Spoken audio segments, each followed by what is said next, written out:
Now, to conclude this session, we are going to explore our last type of financial charts, named OHLC diagram.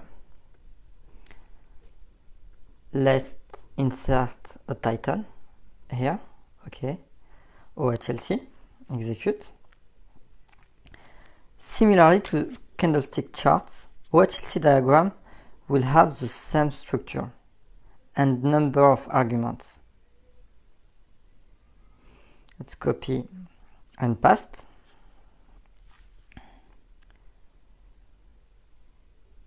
Let's change the name, OHLC, okay. The first point that I explained you here is we are going to keep the same x-axis, which is the date on the x-axis,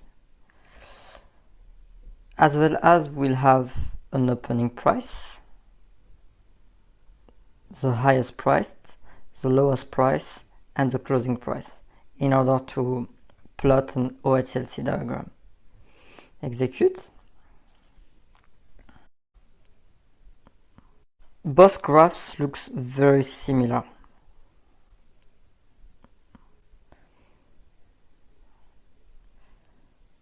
The only difference, if you zoom on it, gonna be the sticker. If you remember well, if you want to look at the candlestick chart, the candlestick chart, in order to have your opening and closing price, that's gonna be defined through a rectangle, whilst when you look at the OHLC diagram, that's gonna be defined with two different ticks, one for the opening price, another one for the closing price. You will be able to have your highest price and lowest price through another line. Yeah, that's gonna be the two main difference between the OHLC and candlestick charts. But what I wanted to show you here, it was the importance of the number of arguments when you're plotting a new graph. For instance, if you remember well, when we plotted a scatter plot graph, we had one argument for the y-axis, whilst the OHLC and the candlestick chart will have the same number of arguments. And as you may be able to understand, the purpose of drawing a OHLC chart or a candlestick chart will be the same. We'll be able to, which will give you the possibility to have in one look the opening, closing price, and the variation during the day. So now that we have discovered how we can draw an OHLC diagram, we are going now to draw a last type of graph, not exactly the last type of graph, but we are going to combine different type of graphs. For instance, if we want to have a graph which is gonna include a scatter plot line plus an OHLC diagram, for instance, we are going to discover how it is possible to develop this type of graph on Plotly. So let's type mix diagram, execute. We are going just to, okay, I copied the line here, okay, just let's copy and paste here. Up, we are going to take this line and just add this line below. And if you see on the graph, let's look.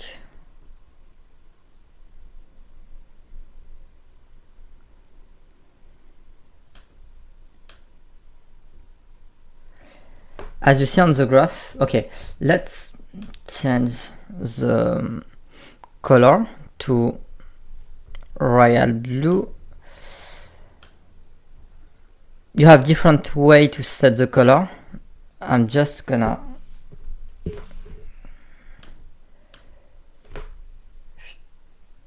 set it inside the scatter plot truss. You have different way. It's not the only way, but it's one of the way. Inside you have to say, okay, line, dictionary, and you set your color equal royal blue, for instance. Let's execute. And yeah, you can add different arguments about your line. For instance, if you want to say, okay, in my line I want a width of 1.5 and I would like to have some dots.